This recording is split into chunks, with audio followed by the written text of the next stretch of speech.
Ragging വിരുദ്ധ നിയമപരിഷ്കരണത്തിനായി കർമ്മസമിതി രൂപീകരിച്ച സർക്കാർ.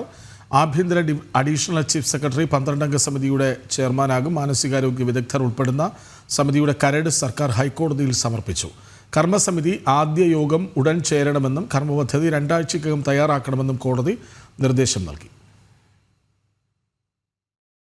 ഹൈക്കോടതിയുടെ നിർദ്ദേശാനുസരണമാണ് റാഗിംഗ് വിരുദ്ധ നിയമപരിഷ്കാരത്തിനായി സർക്കാർ 12-അംഗ കർമ്മസമിതി രൂപീകരിച്ചത്.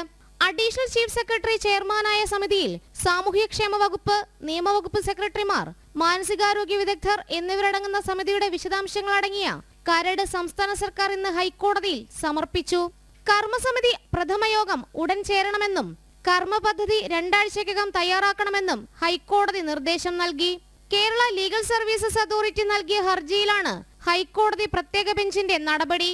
റാഗിംഗ് വിരുദ്ധ നിയമത്തിന് കീഴിൽ UGC മാർഗനിർദ്ദേശങ്ങളുടെ പശ്ചാത്തലത്തിൽ കർമ്മസമിതി രൂപീകരിച്ച് ചട്ടങ്ങൾ പരിഷ്കരിക്കണമെന്നായിരുന്നു കോടതി നേരത്തെ ഇറക്കിയ ഇടക്കാല ഉത്തരവ്. 1998-ലെ റാഗിംഗ് നിരോധന നിയമത്തിന്റെയും 2009-ലെ UGC മാർഗനിർദ്ദേശങ്ങളുടെയും അടിസ്ഥാനത്തിലാണ് ചട്ടങ്ങൾ രൂപീകരിക്കേണ്ടത്. കോട്ടയം ഗവൺമെന്റ് നഴ്സിംഗ് കോളേജിലെ റാഗിംഗ്, പൂക്കോട് വെറ്റിനറി സർവകലാശാലയിലെ സിദ്ധാർത്ഥന്റെ മരണം തുടങ്ങിയ ഒട്ടേറെ റാഗിംഗ് സംഭവങ്ങൾ ചൂണ്ടിക്കാട്ടി കെൽസ ഹൈക്കോടതിയെ സമീപിക്കുകയായിരുന്നു.